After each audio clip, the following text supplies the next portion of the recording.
তো অনেকে আছে যারা ডিবিটি লিঙ্ক করেননি, তো ডিবিটি লিঙ্ক না করে কিন্তু অন্নপূর্ণা ভান্ডার প্রকল্পের জন্য আবেদন করছেন। তো অবশ্যই তারা, অনেকে আবার এটাও জানে না যে তারা ডিবিটি লিঙ্ক তাদের ব্যাংকের সাথে ডিবিটি লিঙ্ক করা আছে কিনা, বা ডিবিটি লিঙ্ক হয়েছে কিনা বা আগে করেছে কিনা মনে পড়ছে না, বা কনফিউশনে আছেন। তারা অবশ্যই এই আধার কার্ড দিয়ে এবং ফোন নাম্বার দিয়ে, নিজের হাতের ফোন নাম্বার দিয়ে এবং ফোনে নিজেতেই বাড়িতেই বসে আপনি চেক করতে পারবেন যে আপনার ডিবিটি লিঙ্ক আছে কিনা।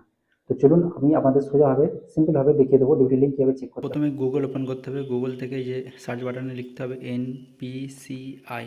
এনপিসিআই লিখে সার্চ করলেই কিন্তু চলে আসবে এনসিপিআইয়ের একটা লিঙ্ক বা ওয়েবসাইট। এই ওয়েবসাইটটাতে ক্লিক করলেই একটা পেজ ওপেন হয়ে যাবে। পেজ ওপেন করে থ্রি ডট যে উপরে দেখাচ্ছে, এই থ্রি ডটে ক্লিক করতে হবে। ক্লিক করার কাস্টমারে ক্লিক করতে হবে। তারপরে আসবে ভারত আধার শেডিং।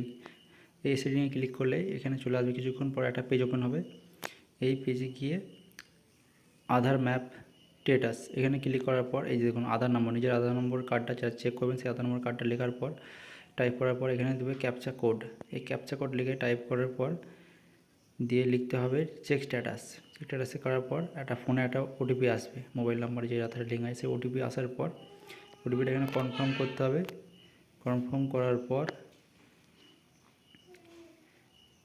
কনফার্ম করে দিলেই আপনার ম্যাপিং স্ট্যাটাস কনফার্ম করে দেওয়ার পর ম্যাপিং স্ট্যাটাস দেখাবে নট এনেবল টু ডিবিটি। এখানে এনেবল নট ডিবিটি লিঙ্ক নেই, তাই এটা দেখাচ্ছে। নিচে দেখুন নট অ্যাপ্লিকেবল, এখানে অ্যাপ্লিকেবল করা যাবে না।